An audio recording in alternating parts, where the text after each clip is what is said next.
slight spoilers ahead. If you have not seen Severance, the end of Severance, the Apple TV series, you might want to skip this, but I just finished Severance a couple weeks ago, and I definitely had some thoughts and feelings about the ending of Severance, because that is a modern film that I think is one of the best ones out there these days. I really loved it. I was hooked immediately, and I have so many great feelings and thoughts about that film, about that series. But then the ending, I really have some conflicting feelings. But we have, lead actor Adam Scott, and he's here talking about the ending showdown at the end of season 2, which still irks me a little bit to this day. So I definitely want to hear what he has to say. Let's check it out.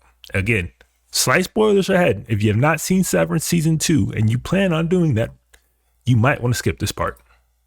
Hi, I'm Adam Scott, and this is my final take of Severance, Season 2, Episode 10, our season finale.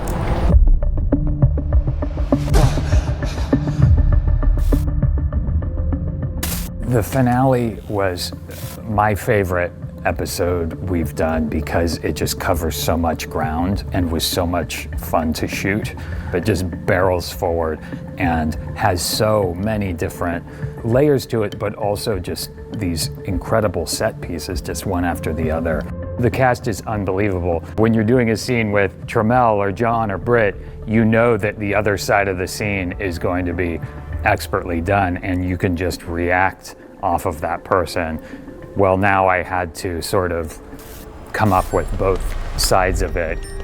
It's this life, our life. This scene, it scared the bejesus out of me. It was sort of that scene that is on the horizon all season that I kind of knew was coming, and I was very scared of it. The scene itself was being rewritten right up until we started shooting. We were using these recordings I had done in my apartment for me to work off of. But then as we started going, I was also recording then and there with the camera on set. So then we could use those recordings when we were doing the other side of the conversation.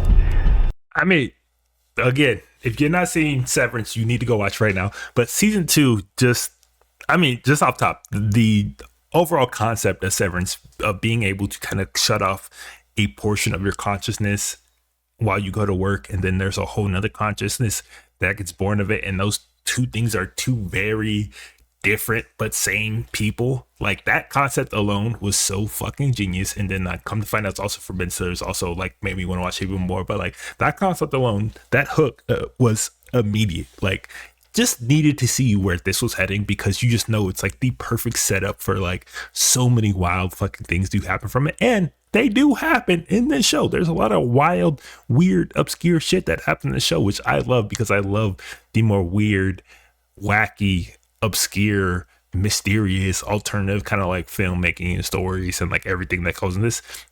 The first thing that really popped into mind of just like the overall tone and themes, not even themes, but the overall tone and feeling of this show was Loki. Was Marvel's, Disney's Loki series. Just how kind of weird and how everything was just a little bit off was the same kind of feeling that you have in Severance. And like, I love that feeling so much when it comes to filmmaking and TV. And like, I think it's extremely hard to pull off, but when those different elements kind of come together and hit, they fucking hit. And this scene he's talking about, which is end of season 2, they're in the cabin, he's trying to negotiate with his inner self, basically, and trying to convince him to do this thing for him, which is kind of save his, spoiler, wife. This was such a genius written scene, such a, like, of course, why haven't they done this before? It's kind of like, it's been a long time coming to see them finally kind of meet face to face, so to say. So like, I think this scene in particular was definitely one of the best scenes out of the entire film. I keep saying film, out of the entire series. And it really showed off the range that like Adam Scott truly has as an actor. Like, you know, most people know him from Parks and Recs like I do, and, you know, some small roles and like Step Brothers and some other things. But like, I think this really put him on the map as a true actor to kind of like look out for in the future, because he just nails it. Like he straight up nails this scene that he's talking about. Seems like he'd be way more you than me. I just don't think that's how it works. Okay, how does it work? Because and it's like also the scene was sort it's of also just like the concept of getting a real life firsthand experience of how you are as a person in another person's point of view. Like he's so fucking annoyed and finds him so aggravating, so difficult in this scene. And it's like, yeah, but that's actually how the fuck you are. Like you are still the same person, and that's how you are to other people around you, and that's how people view you. And like you're getting a taste of your own medicine. So that part was kind of funny and like kind of like, yeah, this is how you've been this entire time. Now you see what the fuck people are saying and feeling.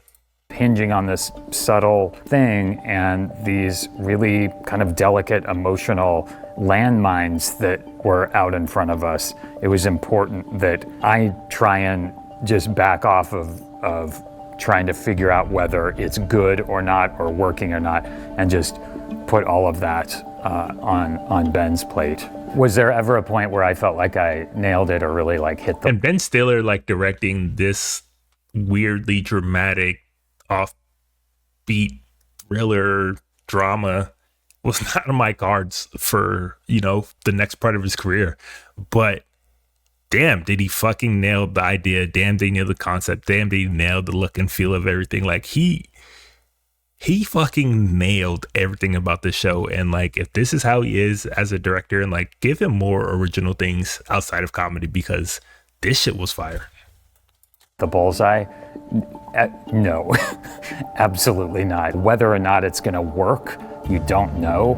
And I didn't know if this was going to work. I was convinced it wouldn't.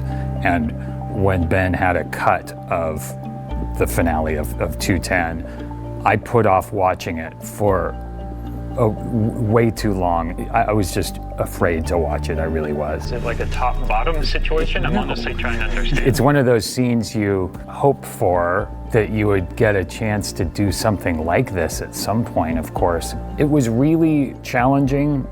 It was hard, but it was so fun. And I think that's sort of how I feel about the show in general, is that it's a steep climb. Every day is a challenge, and there's no scene on the show that isn't complicated. There's so many different things happening. It's just so much fun, and it was that much fun making it as well.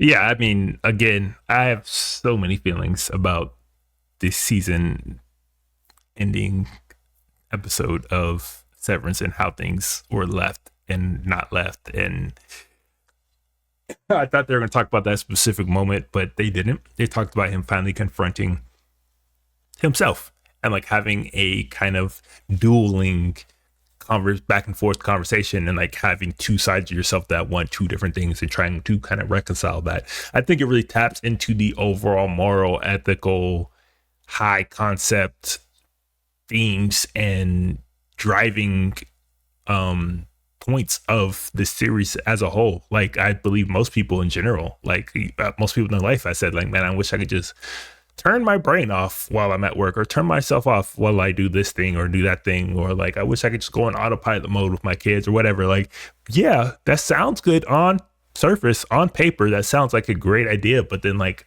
what are the actual implications and ramifications of that happening? Like what are the moral things that can happen from that, and what would happen if you gave a giant corporation control of that? Like it just raises a lot of very, very intriguing questions, and like one of the most original, captivating TV shows to have come out over the last few years. And like it deserves all its flowers. I have many thoughts about how things were left at the end of it that I'm not going to fully go into here, but I'm actually do a full-on breakdown at some point, because I feel some type of way about how things are left. And I have some real questions about how things will go forward, because it did get approved for a season 3, but I might say that for later. So, but if you have not seen Severance, like I highly suggest you go watch Severance, because it is that fucking good of a TV show. Ben Stiller's behind the camera of this, and I believe it's also his kind of premise and idea that he brought to life. Adam Scott absolutely fucking nails it and shows a ton of range that I didn't even know he truly had. And overall, it's just like, it's a banger. It's just a banger. And I know bangers.